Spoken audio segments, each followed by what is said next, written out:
E aí, bora falar de um assunto que mexe com a vida de todo trabalhador? Férias.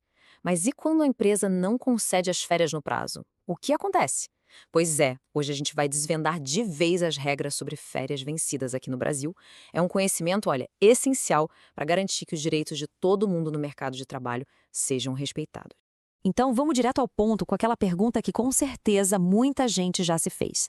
A empresa pode, por lei, atrasar as férias de um funcionário? A resposta, gente, é curta e grossa: não. E agora a gente vai entender direitinho o porquê disso. Para a gente poder entender o que acontece quando as férias atrasam, primeiro a gente precisa dar um passo atrás e olhar para a regra principal. Vamos começar pela base de tudo, que é o direito ao descanso. A regra é bem fundamental e está lá, tanto na Constituição quanto na CLT. Depois de 12 meses de trabalho, o colaborador ganha o direito a 30 dias de férias remuneradas. Esse é o ponto de partida para tudo que a gente vai conversar. Ok, mas como é que esse direito funciona na prática, no tempo? Isso leva a gente para um conceito que é chave, que a gente pode chamar de relógio das férias. É ele que explica todo o ciclo, desde o momento em que se ganha o direito até a hora de, enfim, aproveitar o descanso. Pensa assim, o processo todo é dividido em duas fases super importantes. A primeira são os 12 meses de trabalho, o que a lei chama de período aquisitivo. É aqui que o direito às férias é, digamos, conquistado. Assim que esse período acaba, o relógio começa a contar de novo. Aí a empresa tem os 12 meses seguintes, o período concessivo, para de fato conceder essas férias. A bola, nesse momento, está toda com o empregador. Tá, mas e se a empresa não cumpre com essa obrigação dentro do período concessivo? É exatamente aí que o problema começa e é o nosso próximo ponto. O que acontece quando o prazo vence? Então, o que significa exatamente esse termo férias vencidas? A definição legal é bem precisa, viu? Basicamente, é o benefício de férias que a empresa não concedeu dentro daquele segundo bloco de 12 meses, o tal do período concessivo. Simples assim. E o ponto mais importante é este. No minuto em que o período concessivo acaba e as férias não foram dadas, a empresa passa a estar numa situação irregular com a lei trabalhista. Não é uma coisinha qualquer, é uma falha legal mesmo.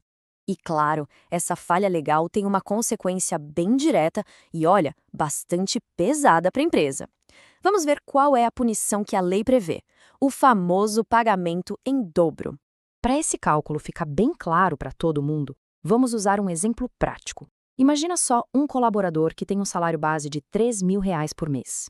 Numa situação normal, sem atraso, o cálculo seria assim, ó.